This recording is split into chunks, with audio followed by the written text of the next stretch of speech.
Saudi அரேபியாவின் இளவரசர் முகமது பின் சல்மானின் கோரிக்கையை ஏற்று அமெரிக்க ஜனாதிபதி டொனால்ட் ட்ரம்ப் சிரியா மீது அமெரிக்கா விதித்த பொருளாதார தடைகளை நீக்க உத்தரவிட்டுள்ளார். ஜூசி தி க்ளோத்திங் ஸ்டோர் முழு குடும்பத்தினருக்கும் தேவையான அனைத்து ஆடை அணிகலன்களையும் ஒரே இடத்தில் கொள்வனவு செய்யுங்கள்.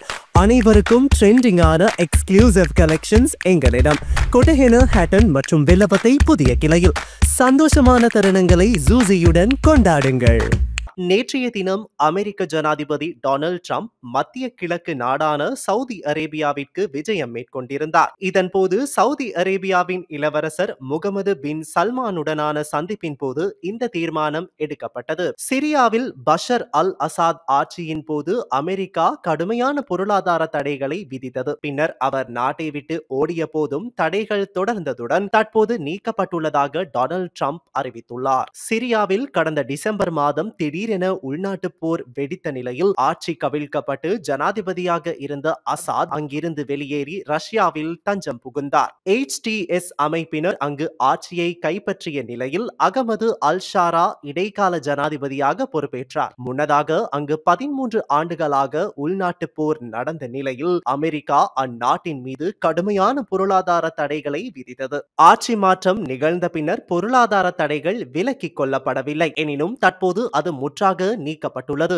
தற்போது ட்ரம்ப் சிரியா மீதான நீண்டகால தடைகளை அமெரிக்கா நீக்கும் என்றும் அமெரிக்காவில் $600 பில்லியன் பெறுமதியான முதலீட்டை சவுதி அரேபியா மேற்கொள்ளவும் உறுதிமொழி வழங்கியுள்ளார். அதேவேளை அமெரிக்கா சவுதி அரேபியாவிற்கு சுமார் $142 பில்லியன் மதிப்புள்ள ஆயுத பொதியை விற்க ஒப்புக்கொண்டதாக வெள்ளை மாளிகை தெரிவித்துள்ளது. இது வாஷிங்டன் இதுவரை செய்து கொண்ட மிகப்பெரிய பாதுகாப்பு ஒத்துழைப்பு ஒப்பந்தம் என வெள்ளை மாளிகை தெரிவித்துள்ளது.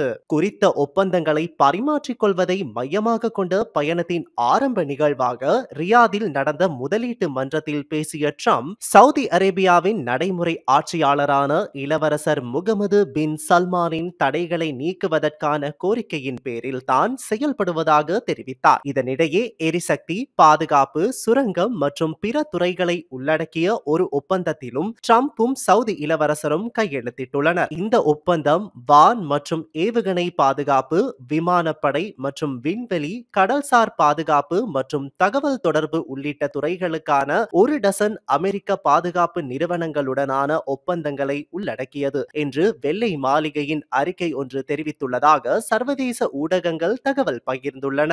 இதேவேளை எதிர்வரும் மாதங்களில் மேலும் சில ஒப்பந்தங்கள் எட்டப்படும் போது இரு நாடுகள் இடையேயான பரிமாற்றத்தின் மொத்த தொகுப்பு $1 டிரில்லியன் எட்டும் என சவுதி இளவரசர் தெரிவித்துள்ளார். அத்தோடு மத்திய கிழக்கில் பாதுகாப்பு விடயங்களை விட முதலீட்டில் கவனம் செலுத்தும் பயணமாக ட்ரம்ப் இன்று ரியாதிலிருந்து கட்டாருக்கும் நாளை ஐக்கிய அரபு அமீரகத்துக்கும் செல்வார் என தகவல்கள் வெளியாகியுள்ளமையும் குறிப்பிடத்தக்கது.